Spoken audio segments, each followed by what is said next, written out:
então você quer terminar a semana da melhor forma. Exatamente. Então vamos começar mais um Open Finance Show. Mas antes, deixa eu cumprimentar meu grande amigo aqui. E aí, Gui? Que é isso? Você tá aí, bem, cara? mano, tudo bom?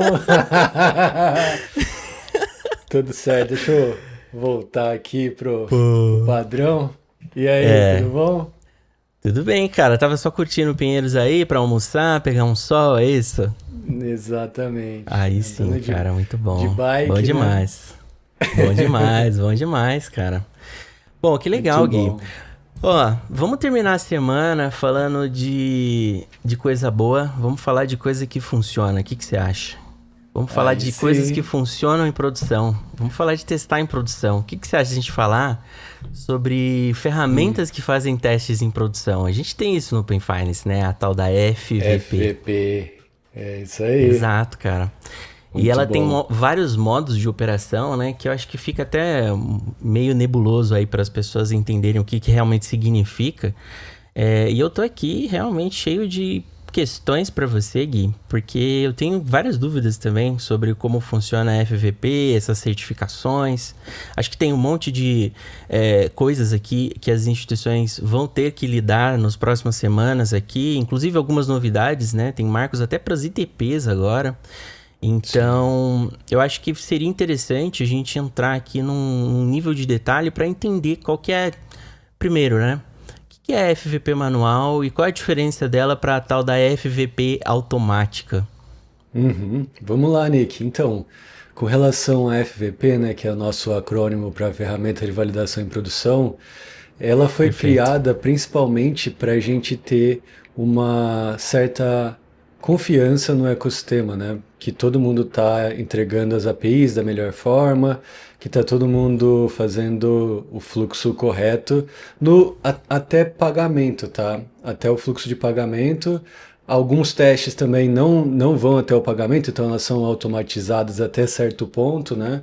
E vamos lá no manual, né? Manual ou automática. A Uhum. manual, as instituições que são obrigadas a participar ou as que estão participando, elas vão lá, se cadastram, né, cadastram os seus usuários que vão testar esse fluxo, e aí eles acessam essa FVP e é feito o fluxo de criação de consentimento e do pagamento em si também. Então você coloca seu CPF, faz todo o fluxo como se você estivesse fazendo uma doação lá no iniciador. Uhum. É o mesmo Perfeito. processo e tudo é validado, né? E aí tem o ok daquela instituição e existem marcos que precisam ser entregues, né? Então, sei lá, cada dois meses, são vários ciclos, na verdade. O nome correto é ciclos. Então a gente tem vários Entendi. ciclos de testes e algumas instituições elas são testadas pelo próprio ecossistema. Então, existem também a possibilidade, principalmente no piloto, né? A gente Uhum. teve o piloto da FVP sendo testado os fluxos, mas aí de forma manual mesmo, os integrantes da estrutura mesmo fazendo os testes e vendo se os fluxos estão ok, né? Mas voltando para FVP, Perfeito. é bem legal a gente ter isso no ecossistema tão grande, né? Para a gente ter um certo Sim. padrão, concorda? Não, perfeito. E na verdade, assim, eu entendo que não é que entra em produção e aí a gente vai testar, né? Eu entendo que a gente tem um teste antes de entrar em produção também. Uma Sim. certificação funcional. Mas não seria somente suficiente, né? Do ponto de vista aqui de quem realmente conhece sobre sistemas. Simplesmente fazer um teste em ambiente de desenvolvimento e então em produção com certeza está tudo certo, perfeito, vai funcionar. A gente vê Uhum. que às vezes tem diferenças, né? Você pode ter uma diferença de uma variável de ambiente que você fez o deploy ali e na verdade simplesmente não está funcionando, né, em produção. Então, tem que testar. E é legal, né? Porque a gente tem então uma ferramenta que testa em produção e verifica realmente as coisas no ambiente onde o cliente está acessando também, né? E aí, então, eu entendo que essa manual é realmente como um cliente mesmo, né? Uma pessoa Uhum. física ali fazendo o teste para verificar se realmente o fluxo funciona, né? Ou seja, eu estou entendendo então que uma pessoa vai lá, coloca os dados dela, como se fosse o fluxo de doação, como você falou, e a ferramenta fica observando e conduzindo isso, né? Ela faz Gerando as chamadas, logs, perfeito, vê as gerando logs, respostas. fazendo todo tipo de processo, né? Mas é legal também contar todo o processo, né? Até chegar a FVP, passou-se pelo motor de Sim, conformidade, né? perfeito. Motor de conformidade, ele é uma etapa também, né? Vamos falar do processo de colocar APIs no ar, e essa Uhum, etapa passa-se por testes, né? E os testes que, muito bem você falou, eles são feitos em sandbox, né? uhum, Então, sabemos, né, que em produção as coisas são diferentes. Então, perfeito. é, é relevante a gente ter essa etapa de conformidade, porque as instituições daí conseguem testar, conseguem validar todo o processo, conseguem ver se está tudo ok no desenvolvimento do produto, né? Uhum, E aí com isso ela consegue passar por todas as etapas. A gente tem até o Squad Sandbox, que eu faço parte, né? sim, Que define perfeito. O todos grupo esses é super pontos. importante. E isso é bem legal porque a gente consegue daí então ofertar ferramentas para que o desenvolvedor, que é o nosso cliente, né, de Uhum, sandbox ali, consiga fazer a melhor integração, né, de uma forma mais rápida e tudo mais. E lembrando, a gente tem os swaggers que são a fonte da verdade, né? Os swaggers uhum. têm que ser implementados e através deles a ferramenta é criada. E a ferramenta sendo criada, os bancos criam os produtos também. Então tem Sim, uma pipeline, né, de fluxos que acontecem para que o cliente final que está lá fazendo um Pix automático aconteça de fato.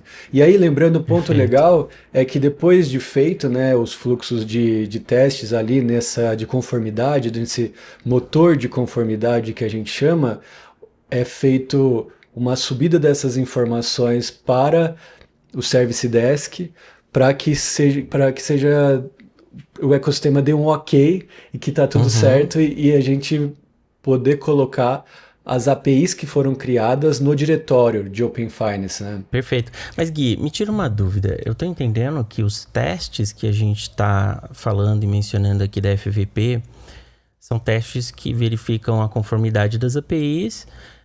Portanto, deveria ser os mesmos testes da certificação funcional, que também verifica a conformidade das APIs. É o mesmo código-fonte? São testes diferentes? Qual que é a diferença realmente, assim? No final, é o mesmo teste, só que agora rodando em produção? Ou é outro teste, ou deixa de fazer alguns testes? Porque o que eu acho, olhando o GitLab que a gente tem aqui, na verdade, ele herda até mesmo a certificação de segurança, né, que a gente tem lá da OpenID. Ou seja, na verdade, tudo começa com o protocolo de segurança, para em Isso. seguida ir para a questão dos produtos, né? E aí eu entendo a FVP como sendo uma camada em cima disso, só para realmente colocar o usuário, né, numa trilha em que isso está conectado em produção. Então ele faz o trabalho de iniciador em produção, por exemplo, né, uma instituição em produção. Isso, e é bem legal lembrar de onde veio esse motor de conformidade, FVP e tudo mais. Ela veio justamente, como você falou, da OpenID Foundation. Eles que Uhum, começaram, né? Você tem que passar pelos testes de conformidade da OpenID Foundation. Essa é uma etapa do processo para entrar em produção. E além disso, né, além desses testes que aparecem na lista lá da OpenID, sim. a própria estrutura pegou esse motor que faz esses testes mais específicos do protocolo FAP e de DCR, etc., e Uhum, trouxe para o ecossistema para criar novas camadas em cima dele, né? Então a gente aprendeu com a OpenID Foundation, colocamos mais testes e estamos evoluindo cada vez mais porque é bem específico, né? A gente está falando pagamentos, dados e com camadas a mais além da camada do protocolo em si, de conexão sim. entre os participantes, né? Que é a iniciadora, detentora, banco e iniciadora ali. Perfeito. Não, perfeito.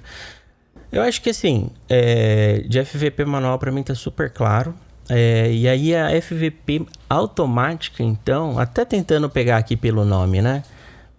Roda a partir de um robô e não a partir de um humano. Roda com uma periodicidade aqui, de fato, pré-definida, né? Então, todo dia. Isso. E ela olha para o diretório, então. O que tiver no diretório publicado, ela automaticamente vai pegar de APIs e começar a rodar. É isso. Isso, e não só das APIs, ela faz vários outros testes relacionados a DCR, entendeu? Deletando o Uhum. client, criando o client de novo. É um fluxo bem interessante para validar realmente se está tudo ok, né? E vem ticket, se a galera Automaticamente, não inclusive, né? resolve, vem ticket e ele fica lembrando você ali todo dia que tem alguma coisa errada. Por exemplo, certificados. Quando não está válido, por exemplo, o próprio diretório avisa. Tem Isso é alguns bem legal. endpoints também que, se ele não está respondendo direito, também avisa via ticket. Tem vários. Tá cada vez mais integrado e cada vez com um fluxo mais legal de conformidade, né? O nome conformidade é Perfeito. bem, bem específico para isso mesmo, né? Estamos Sim. conformes com tudo que a gente quer entregar pro cidadão brasileiro, né? Sim, porque no final eu entendo que o que importa mesmo é se tá ou não funcionando em produção, né? Então não adianta nada você ter ali todas as certificações funcionais, tudo maravilhoso. Mas na verdade você vai olhar e o cliente não consegue completar o fluxo, ou a Uhum. maioria dá problema, né? Então isso é realmente o que importa no final do dia pro cidadão. E eu vejo assim que a gente tem várias ferramentas no ecossistema que, como você falou, Gui, eu acho que elas estão cada vez mais se integrando e se comunicando, né? Porque Uhum. pensa assim, tá, tudo bem, tem a FVP manual que testa ali com o usuário específico da instituição, da estrutura, né? Para ver se o fluxo está funcionando. Mas é um usuário com um tipo de extrato específico, com um tipo de transação específica, que não representa o todo, né? E aí, para fazer, por exemplo, uma análise para ver a qualidade dos dados que estão sendo retornados, já não seria suficiente, porque é um usuário só, né? Você não tem um volume. Aí a gente já tem outra ferramenta, que é um motor de qualidade de dados, que também roda em produção, né? MQD, né? E exatamente, o MQD. E aí, para além disso, todas essas chamadas de API que estão acontecendo, né? Tudo está sendo logado através de uma plataforma de coleta de métricas, a PCM. E imagina, então a gente tem dado sabendo que na PCM foi a FVP que fez uma chamada. E aí a gente tem o tipo específico de cliente, né? O PF, o PJ, e a gente consegue fazer uma análise do MQD também em cima. Né? E aí vai juntando tudo isso, acho que cada vez mais esses tickets que abrem para as instituições ficam cada vez mais ricos, né? Para apontar claramente onde é o cenário problemático que você precisa atuar. Quais são as hipóteses de problemas que estão acontecendo aqui, o nicho específico, talvez, é Uhum. sempre no mesmo horário do dia que dá esse problema. Eu acho que é isso que realmente vai ajudar as instituições lá na ponta, né? A Uhum. fazer a coisa acontecer, né? No final, realmente é ajudar o participante a ter sucesso no Open Finance, né? A funcionar. Inte- Integrar de fato, né? Isso é bem interessante mesmo. Um ponto legal de lembrar é que no Squad Sandbox também é contratado testes manuais de Hum, até de interface também. Então, uhum, na verdade, tanto o Sandbox como o UX tem essa pegada de fazer os testes também e gerar evidências para ver se está tudo conforme, né? Isso é bem interessante porque existe até. Eu faço parte, né, do Square Sandbox, legal, Gui. então o pessoal até fez uma ferramentinha lá que consegue fazer todo esse gerenciamento de estado e tudo mais, do passo a passo para chegar no pagamento em si, né? Sim, Um abraço sim, pro Fábio aí que tá forte nessa genial, pegada. Ele muito tá legal. lá fortemente entregando os produtos e vendo certinho, né? Se todo mundo está entregando da melhor forma. Então, Perfeito. esse é um negócio bem legal. E eu vejo cada vez evoluir mais. Infelizmente, a gente não consegue fazer o fluxo completo, porque Sim. você precisa fazer a transferência da grana, né? A grana precisa chegar do outro lado e, Sim. e você precisa fazer chamadas. A não ser que role scraping, né, Nick? O que você acha dessa história É, aí? e mais do que isso, né? Porque imagina, você quer fazer um teste específico sobre ter ou não saldo. E aí é um teste específico num pagamento automático agendado para o dia tal. Que você quer ver se o agendamento vai acontecer e se vai Uhum. respeitar a flag, né, de não tem saldo, então ele vai falhar, né? E enfim, não vai dar certo, não vai usar nenhum outro tipo de saldo, porque não tem, né? Então, simplesmente não é esperado que aconteça a transação.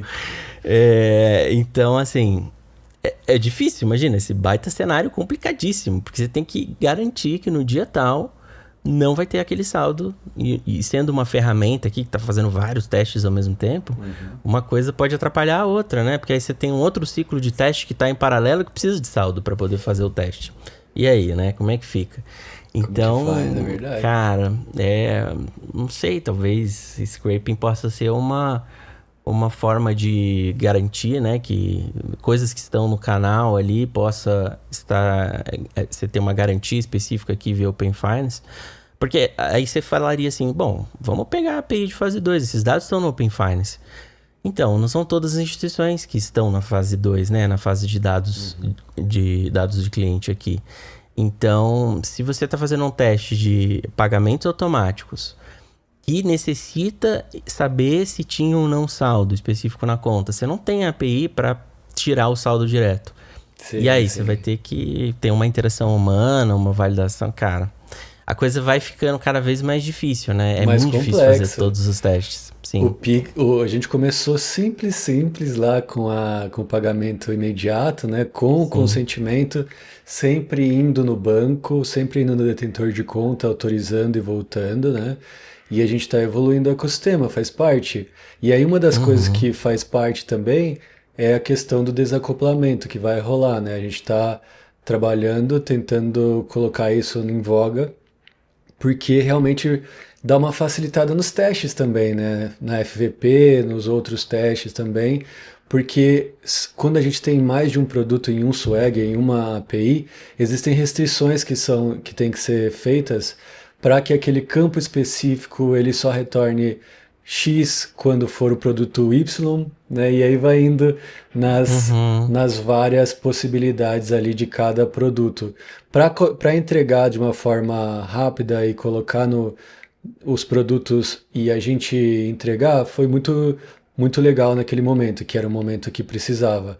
Mas agora a gente está evoluindo e vendo que isso seria uma vantagem ter essa divisão, tanto de todos os aspectos, como desses de testes que a gente acabou de Uhum. falar, mas como habilitar produtos como um consentimento unificado, né? Que é o santo graal nosso aqui, porque Perfeito. existe essa dor de ir ao banco, né? E você autorizar lá e voltar. Sim. A gente não, a gente não quer tanta fricção para isso, então já facilitaria Sim. bem se a gente tivesse as APIs separadas com escopos específicos para serem habilitados em um consentimento único ali, né? Que pode ser atualizado, pode ser feito de todo quanto é forma para que você não precise ir no banco novamente fazer aquela autorização. Como você vê, Nick, essa questão da gente Perfeito. separar, né, esses endpoints e essas atualizações da FVP de fato, né? Esses Uhum. testes e tudo mais. Você acha que daria mais trabalho ou a FVP ajudaria nesse processo, sabe? Porque para mim ajudaria, Sim. sabe? Não, justo. Eu acho que ajudaria. Sinceramente, eu acho que é uma boa. É realmente uma boa. Deixar as coisas mais separadas e segmentadas e especializadas, porque as coisas em comum a gente precisa deixar mais claro, né? O que é comum realmente a tudo, sem uma necessidade de ter impacto, né? Entre APIs. Então, por exemplo, né, uma API de consentimento, talvez a gente possa ter uma estrutura, uma superestrutura, que consiga abarcar qualquer tipo de consentimento de uma forma simples, sem colocar um monte de coisas de payload específicas de produto ali dentro. E isso já separa. Aí as coisas específicas de produtos, a gente tem várias APIs, né? E não misturar as coisas, porque às vezes esse acho que é o grande problema. Para quem está implementando, ele vai ter que olhar cada um desses detalhes, que na verdade internamente vão ser várias APIs, né? E a pessoa vai ter vários trilhos internamente para cada uma das situações do jeito que foi preenchido o payload. E na prática, no final, tudo vira uma coisa só para quem está consumindo, que também vai ter uma complexidade para lidar com isso. Então, não é necessariamente isso facilita. Na verdade, ao meu ver, na verdade complica mais ainda, né? Então, já que é separado as lógicas, as trilhas, o jeito de tratar, um pagamento automático é diferente de um pagamento agendado, né? Então, só colocar a data. Se colocar a data de hoje é um pagamento automático. Se colocar a data de amanhã é agendada. Aí você tem que ter uma lógica em cima disso. São coisas diferentes, vão dar erros diferentes, tem questões diferentes. Separa, né? Eu acho que vale a pena realmente a gente deixar até mais fácil, na verdade, de verificar onde funciona, onde não funciona, ou onde tem um uso, né? Um uso mais recorrente, né? Eu acho que é bem mais interessante dessa forma. Mas eu acho que tem muita complexidade que no final a gente fica aqui, né, no Open Finance quebrando a cabeça para resolver e tirar isso, né, no final do dia do cidadão, né? Mas tem uma coisa que é muito simples, Gui, que é deixar um like no vídeo, porque as pessoas só precisam clicar no botãozinho aqui embaixo. Então não esqueça de deixar um like no vídeo. A complexidade do Open Finance a gente deixa aqui para os nossos GTs e sempre nos comentários a gente lê tudo e aproveita aqui o conhecimento que todo mundo está trazendo para levar, né? Então, se você tem alguma ideia interessante como resolver esses problemas que a gente está colocando aqui, a gente realmente está aqui para poder fazer esse trabalho de levar, né, para a discussão, e talvez a ideia que você trouxer pode ser realmente o próximo padrão do Open Finance, o próximo jeito de fazer, né? Então, acho que essa comunicação que a gente tem com o nosso público é super importante aqui, né, para a evolução de tudo, né, Gui? Sim, a gente está construindo junto isso, né? Isso é bem legal. O Banco Central é surpreendente, ele escuta muito a população brasileira em primeiro lugar, depois as instituições que querem ofertar produtos para essa população, então tem sido muito legal.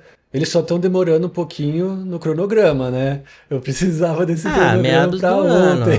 Estamos falando de maio aqui até. Acho que maio seria a expectativa, né? Então, acho que assim, tá cada vez mais próximo. É isso que eu sinto aqui. Estamos esperando, estamos todo mundo muito ansioso, né, Nick? Eu tô muito ansioso esperando esse cronograma, que vai liberar muita coisa, né? A gente vai conseguir ver como que vão ser, pelo menos nos próximos 2 anos aí, eu vejo, porque tem bastante coisa interessante que pode ser que eles estão trazendo para a gente avaliar, né? Para ser avaliado, não, para ser implementado, né? Eles que avaliaram e eles que vão trazer pro ecossistema para ser colocado em produção. Então, por isso que eles estão demorando muito também, né?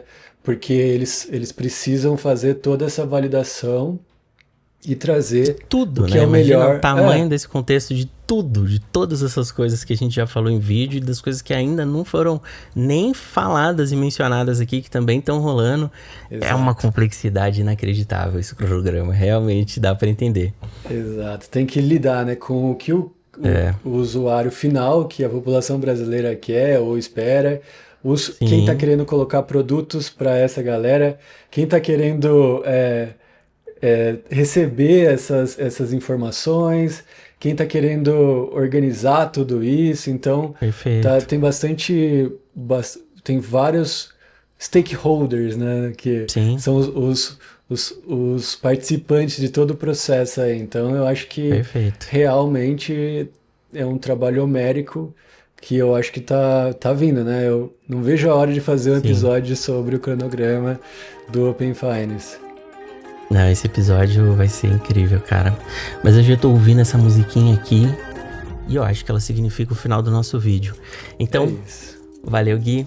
Até a próxima, meu caro. Espero vê-los aqui também, se inscrevendo nesse canal. E semana que vem tem mais, pessoal. Valeu, Gui. Valeu, pessoal. Não se esqueçam, curtam e compartilhem. Abraço. Isso aí, valeu, tchau, tchau.